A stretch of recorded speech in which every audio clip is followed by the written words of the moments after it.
And so Picard Season 3 comes to an end, and, well, that's it. So, well, that's the whole thing. So, did it finally show me that this was this great wonder that's so good that it saved Star Trek? No. No. And I mean, even if this was better than I perceive it to be, it could not have done that. There's just too much damage, too much other crap that's still coming. I mean, next up, Strange New Worlds. And then they're going to do a third season of that.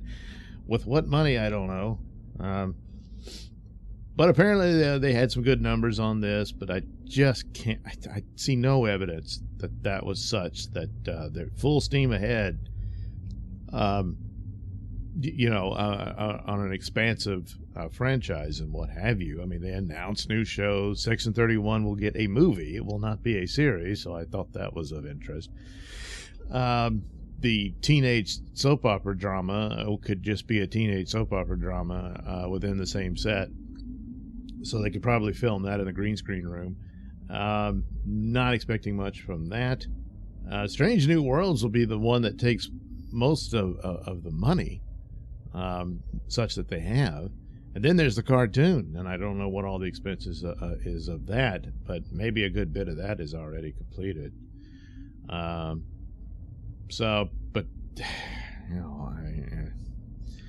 Strange New Worlds, if they had good writers, they could make a show of it. The problem, of course, and especially with a Star Trek audience, which should have been obvious when this whole thing started, when you crap all over continuity like that, it's just, there's no coming back, and I mean, in a Strange New World show is completely dependent on that by its very nature, and yet you just keep screwing it up. But you don't even respect what you're creating. If you had done just a brand new show, you'd be in a much better position, but you don't have the talent for it, certainly, at least not in narrative, plot, and ideas. And even if someone does, it appears, certainly coming out of that era, there's so many check boxes you got to check. There's so many minefields you have to navigate. And by the time you get through all that, you don't have much left. So that's probably what happened there. With Picard, same thing, seasons 1 and 2. The problem is that you actually had Patrick Stewart there, and this was positioned as the Captain Picard from Star Trek The Next Generation, and that this was his final adventures that you would see in this show. And it was horrible. It was raw sewage. It was Last Jedi level devastation for the character, which made it far worse than the others, which were bad, especially what they were implying, that this was prequels to Kirk and Spock and all that, and what they did with the character of Spock is just terrible. But none of that arose to it, because it's easy to just look at that and say, there's no way this fits at all. It made no effort. Probably would have been a lot worse if they had made the effort. If it looked exactly like the old show, but they had those god-awful plots, and Michael Burnham was God and all that sort of stuff. Maybe that probably would have twisted the knife a little more. But here you had actual Patrick Stewart in the role, and God, it was terrible. And then just stupid stuff. They don't even respect their own narratives. They don't remember them or anything. And finally you get to this third season, which did what they should have done to begin with. That's blatantly obvious. That doesn't salvage anything. Not really. But for what it is, it's easily looks like gold compared to the rest. But the problem is, it's still a very clumsy story. It doesn't do what's absolutely necessary, some narrative device that differentiated it completely, and that the previous seasons just don't count. There's some digs at it, but a joke about his positronic body and all that's not enough, too, because that's a stupid problem right then and there. And the thing about Star Trek is that of the popular franchises, it's the closest one to being actual science fiction.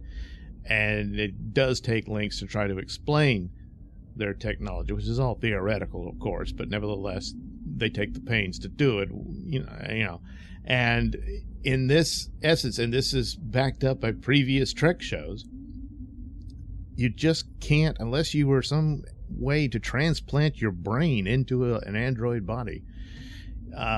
Just the idea that you're going to upload your memories and everything, all you're doing is backing up your data from your brain and having a copy of it somewhere else.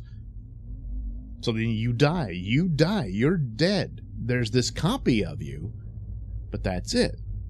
So going forward, that you get this little adventure with Picard, and he has a son, and him and Beverly are reunited, and it looks like it to me. Too bad about his hot Romulan girlfriend. She doesn't come back, So, but nevertheless, you get all that, but it's not him. That's a problem.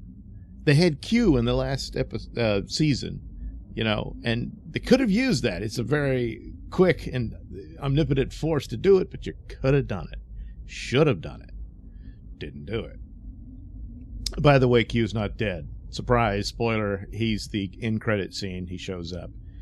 And of course, that's a more clever way of approaching it. And just a few lines of dialogue, I'll give it to him on that. About, he said, Jack said, but my dad said you were dead. And he says, oh, yeah. He's thinking such linear terms.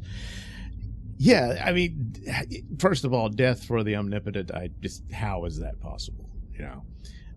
Plus, can he exist in all times, all at once? Yeah, he's omnipotent. The idea, the business of Q, he started off as mischievous villain, then, more on the mischievous and comical side, and then ultimately they really grew that character to more of the nature of God, and it's sort of that he's so far beyond you, you don't fully understand what he's telling you and all this stuff, and that he was actually, helping Picard. He was actually working through him for the benefit of humanity, and testing them as to where they were going, and at least that's my take on it. But that's an interesting aspect to it. And so there was some attempt there to kind of restore that. That's a better send-off for Q than not. The episode in and of itself, they got to save the day. There's the interesting, I can't help but conclude that it's sort of a metaphor for our times, where the young are easily seduced by technology and brainwashed by it and all that sort of thing, and the old farts have got to come up a plan to save them, and that's what happens here, and it works, and I don't know if that was entirely the intent, but that's what I'm going with. And so they do, and then with Alex Creed, the original Borg Queen, she appears, and the Borg, they go to the Borg cube, and it's a bunch of dead, rotting corpses of Borg. A few of them still work, so. But it reveals her contingency plan of what to do. But this is interesting too, because it completely just ignores what the second season established about the Borg. Apparently, I was watching someone who said that Captain Shaw, or maybe it was Metalis himself in some Twitter stream, saying that Shaw referenced it or something, that explains it. I don't see how. Because Borg Queen is sitting there and said, "There's nothing left. This is it," and she's infiltrated the human race or the Federation, because there's quite a few alien people infected as well. That they would be the new evolutionary step for the Borg, which is sort of using bio material to program people. So I think they probably could have thought of that sooner, but nevertheless, that's what they did, and that. Using Jack was a means by which to achieve that, and that's that was the plot. And but what about the other Borg that were in the last season? Yeah, it's just too stupid. Let's just ignore it, which I'm fine with. You really needed to narratively fix that as well. Didn't get it. So your best bet is just accept this third season as the only Picard show which really didn't have enough material for the amount of episodes they had. They probably should have.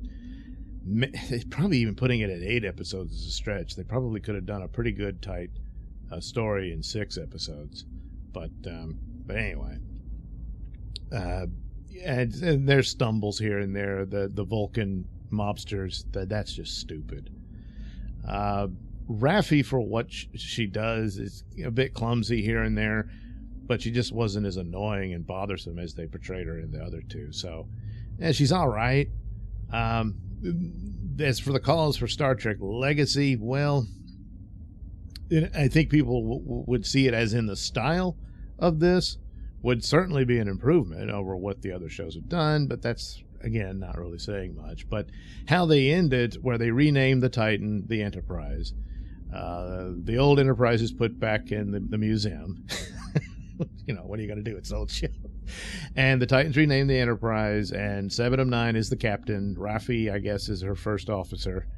And then Jack joins the crew as an ensign, as her personal counselor. I'm not sure why he's the guy. I guess maybe because they both have Borg experience. I don't know. And that's the setup for it. Well,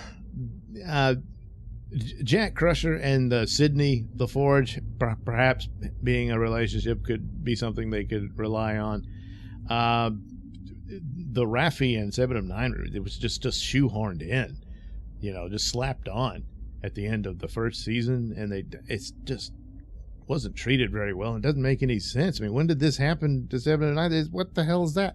That kind of thing. But ultimately, it sets up the scenario of she's just going to be constantly barking orders at Jack, who appears to be the only male on the bridge. So, that's not looking good. Now, the idea of Jack Crusher and Sydney the Forge continuing on as part of a young new crew for a new Star Trek show could have worked. I think Captain Shaw should not have. He was treated badly in this. He's introduced as an interesting idea, and he would not be a captain that most people would appeal to, but I think he's the kind that could, done well, would grow on them. And this is like the different templates of your starship captains. You got Kirk, who's very charming and whatnot. You get to Picard, who's very by the book and rather cold. He warms up over time, and this plays into the story as well. Cisco was a broken man but had to recover, and a father, and then also this sort of mystic thing about the Bajoran religion and what it involved to him and all that. Janeway, well, she was kind of by the book as well, sometimes mostly to a fault, and that kind of thing. Archer was just the nice guy who was probably way in over his head. But for Shaw, he could be the a-hole captain. The a-hole with a heart of gold.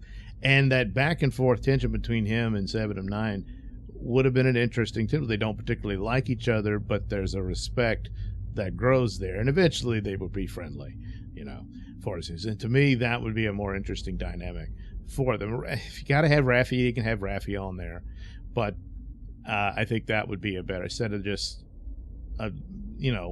arguing lesbians in their drama for their.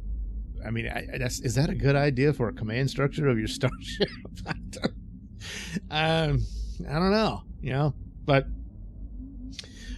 or even if it was a man that was a former lover of hers in there, of course, I guess, it's like the Orville or whatever, but I mean, which I don't really, Orville gets away with it because of its comedic aspects, but I mean, whatever. So, but they killed him off, and they kind of undercut him through the story too, which was not very good. But this is about as good as you're going to get as a send-off for the Next Generation characters, and for the most part, it's fine. There's some stretches here and there. The whole thing with Data is completely messed up, but what are you going to do?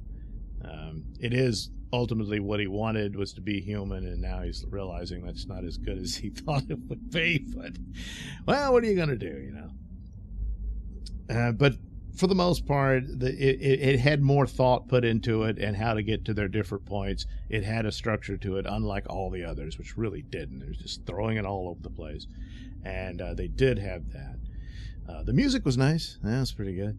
They didn't have a lot of money. The outer space scenes were fine. That looked pretty good, I guess. They found money for that. But of course, the interior scenes, well, what are you going to do? They didn't have the money.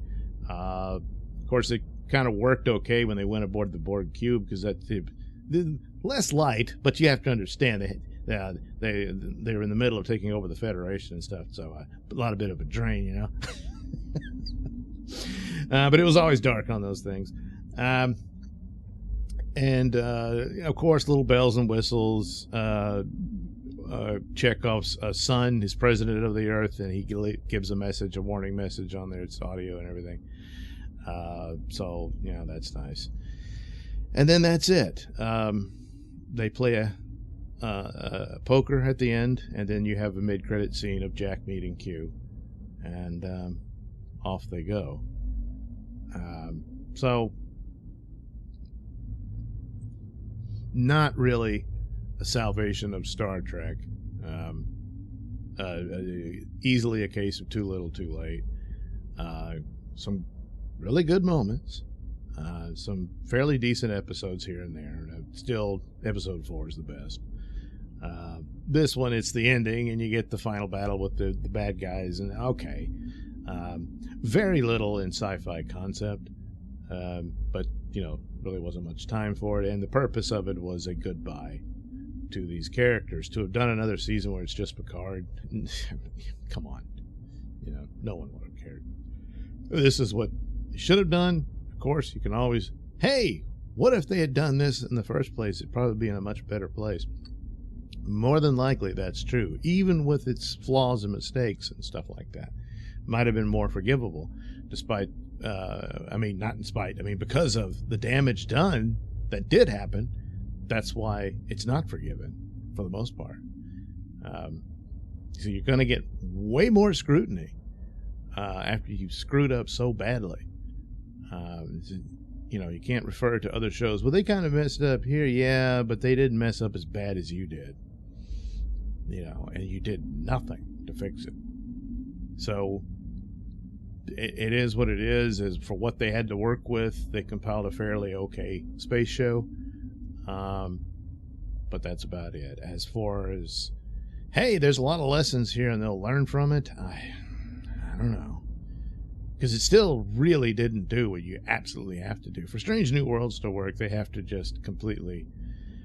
And they could do it so easily. That whole business about Pike having to face his ultimate fate and then suddenly discovering that that's not his fate, but it was the fate of some other Pike from another universe, and there you go. You're in a parallel universe.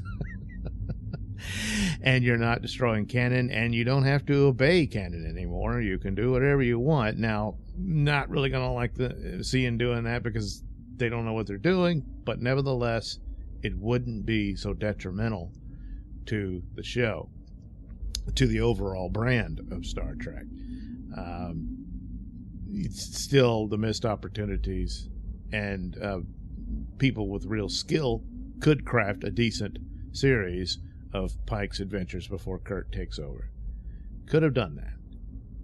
Not in these hands, which is why it'd be much better to just scrap all that and do a brand new Star Trek of a new crew set beyond Picard's era, and you're off to the stars. The problem is they don't have any confidence in themselves. They hid behind nostalgia and doing prequel and connecting them to classic Star Trek and all that sort of stuff, and then trying to hide up lackluster talent and skill and ability behind identity politics and the like.